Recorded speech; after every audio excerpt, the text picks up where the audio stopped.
Malkajgiri parliament సెగ్మెంట్లో అభ్యర్థులు అలాగే గెలిచే అవకాశం ఉన్నటువంటి పార్టీ మనం చూస్తూ ఉన్నాం. మల్కాజ్గిరిలో సునీతా మహేందర్ రెడ్డి కాంగ్రెస్ నుంచి పోటీ చేస్తున్నారు. ఈటల రాజేందర్ బీజేపీ నుంచి పోటీ చేస్తున్నారు. రాగిడి లక్ష్మారెడ్డి బీఆర్ఎస్ నుంచి పోటీ చేస్తున్నారు. మల్కాజ్గిరిలో ఎడ్జ్ బీజేపీకి కనపడుతుంది. కాంగ్రెస్ వర్సెస్ బీజేపీ ప్రధానమైనటువంటి పోటీ కనపడుతుంది.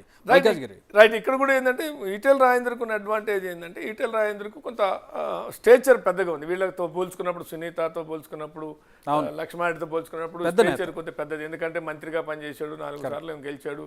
సామాజిక ఇందాక చెప్పినట్టుగా ముదిరాజ్ సామాజిక వర్గానికి చెందినవాడు. తెలంగాణ ఉద్యమంలో చాలా కీలక పాత్ర పోషించాడు. అన్యాయంగా కేబినెట్ నుంచి పంపించేశారనేటువంటి ఉంది. మొన్న 2 చోట్ల పోటీ చేసి ఓడిపోయాడు. బై ఎలక్షన్లో కేసీఆర్ చాలా పట్టుదలతో ఈయన ఓడించడానికి దళిత బంధు లాంటివి అనేక తెచ్చినా అయినా అక్కడ ఉన్నటువంటి సానుభూతితో గెలిచాడు. కానీ మళ్ళీ జనరల్ ఎన్నికలకు వచ్చేటికి 2 చోట్ల పోటీ చేశాడు. హుజురాబాద్ పోటీ చేశాడు, గజ్వేల్ పోటీ చేశాడు. 2 చోట్ల ఓడిపోయినటువంటి పరిస్థితి కనపడుతుంది. కానీ ఇప్పుడు ఇక్కడ ఏమైందంటే ఆయనకి ఆ మల్కాజ్గిరి అనేటువంటిది కొంత బాగా పెద్ద అంటే దేశంలోనే పెద్ద పార్లమెంట్ కావటం, అక్కడ కొంత అనేక అంటే మేము ఏమంటాం మెట్రోపాలిటన్ సిటీ లాగా ఆంధ్ర ఉంటుంది, గుజరాతీలు ఉంటారు, మార్వాడీలు ఉంటారు, చాలా మిక్స్డ్గా ఉంటుంది. కాబట్టి అది కొంత బీజేపీకి అడ్వాంటేజ్ ఉన్నటువంటి కాన్స్టిట్యున్సీ కొద్దిగా ఉంది. పోయినసారి రేవంత్ రెడ్డికి కూడా ఒక ప్రశ్నించే గొంతుగా అనేటువంటి దాన్ని ఆయన్ని గెలిపించారు. ఇక్కడ సునీతకు ఉన్న అడ్వాంటేజ్ ఏంటంటే ఆమె కూడా రంగారెడ్డి జిల్లా, ఉమ్మడి రంగారెడ్డి జిల్లా జెడ్పీ చైర్మన్గా చేసింది.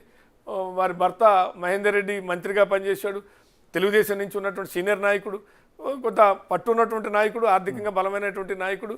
కాంగ్రెస్కు ఉన్నటువంటి ఒక్క సీటు అక్కడ పెద్దగా లేదు, ఒక్కడ కూడా లేదు, అన్ని బీఆర్ఎస్కే ఉన్నాయి. విచిత్రం ఏంటంటే ఇక్కడ మల్కాజ్గిరి పరిధిలో ఉన్నవన్నీ బీఆర్ఎస్ ఎమ్మెల్యేలు, కానీ బీఆర్ఎస్ థర్డ్ ప్లేస్.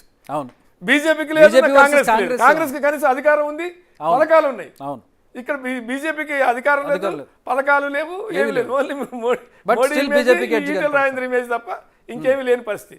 కాబట్టి ఇక్కడ ఇంకొకటి కూడా ఏమైందంటే ఈ మధ్యకాలంలో బాగా ట్రోల్ అయింది, మీరు కూడా చూసి ఉంటారు. మల్లారెడ్డి ఎదురుగానే నువ్వు గెలుస్తున్నావు అని చెప్పడం అనేటువంటిది.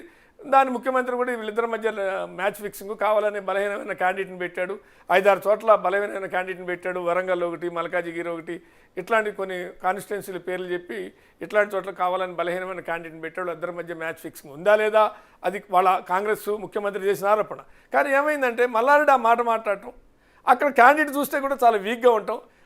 7 ఎమ్మెల్యేలు ఉంచుకొని క్యాండిడేట్ బలహీనంగా ఉంటాం. ఇది ఎంత విచిత్రం. క్యాండిడేట్ అనే పోటీ వీళ్ళిద్దరు మల్లారెడ్డి తప్పుకోడు, మల్లారెడ్డి అల్లుడు తప్పుకోడు, మల్లారెడ్డి గారిని కాబట్టి ఈ కాంటెస్ట్ లో చూసినప్పుడు ఇర్రెలెవెన్స్ అయిపోయింది బీఆర్ఎస్. పోటీ కాంగ్రెస్ బీజేపీ మధ్య. పోల్ మేనేజ్మెంట్ ఏమైతుంది అనేది అది ఇంపార్టెంట్, అది చూడాలి, డిసైడింగ్ ఫ్యాక్టర్ అవుతుంది. నెక్స్ట్